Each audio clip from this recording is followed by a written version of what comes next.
মালাই। মালাই। তো তুমি ছোট্ট একটি মানুষ, এই কেক নিয়ে আসছো, এই কেক বানায় কে? আমার বড় বোন। তোমার বড় বোন? তো তোমার বড় বোন কেক বানায় আর তুমি বিক্রি করো? হ্যাঁ। কি দিয়ে তৈরি করেছে তোমার বড় বোনের কেক? একটু দেখাও তো। অসাধারণ কালার আসছে দর্শক। এখানে কয় পিস আছে কেক? এখানে তো 8 পিস হবে। 8 পিস। হ্যাঁ, এখানে কত করে স্লাইস বেচো? 100। 100 টাকা করে স্লাইস। সবাই যেভাবে বিক্রি করে তুমি সেভাবে বিক্রি করতেছো। হ্যাঁ। তো আজকে কি বিক্রি হয়েছে?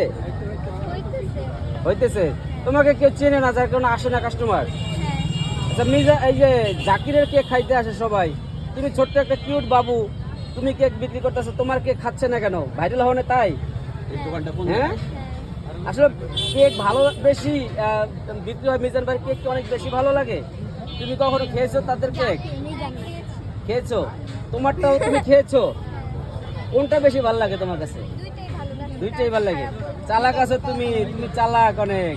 মানে কাউকে ছোট করে নিজে বড় হওয়া যায় না, এটা বুঝে গেছো। তো কে বানায়? সে কি আশেপাশে? পাশে নাই।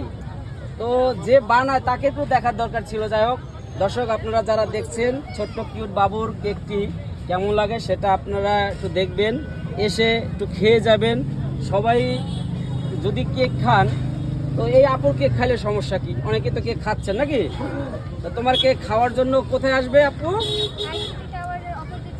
আইসিটি টাওয়ারের অপোজিট সাইডে। তো আপনারা হয়তো খুঁজে পাবেন না। তুমি কি সবসময় এখানেই বসো? তো এই জায়গাটা যেখানেই থাক আপনারা একটু আসবেন, এখানে আসলে হাইটা একটু তাকে খুঁজে নেবেন। তুমি কি সবসময় থাকো এখানে?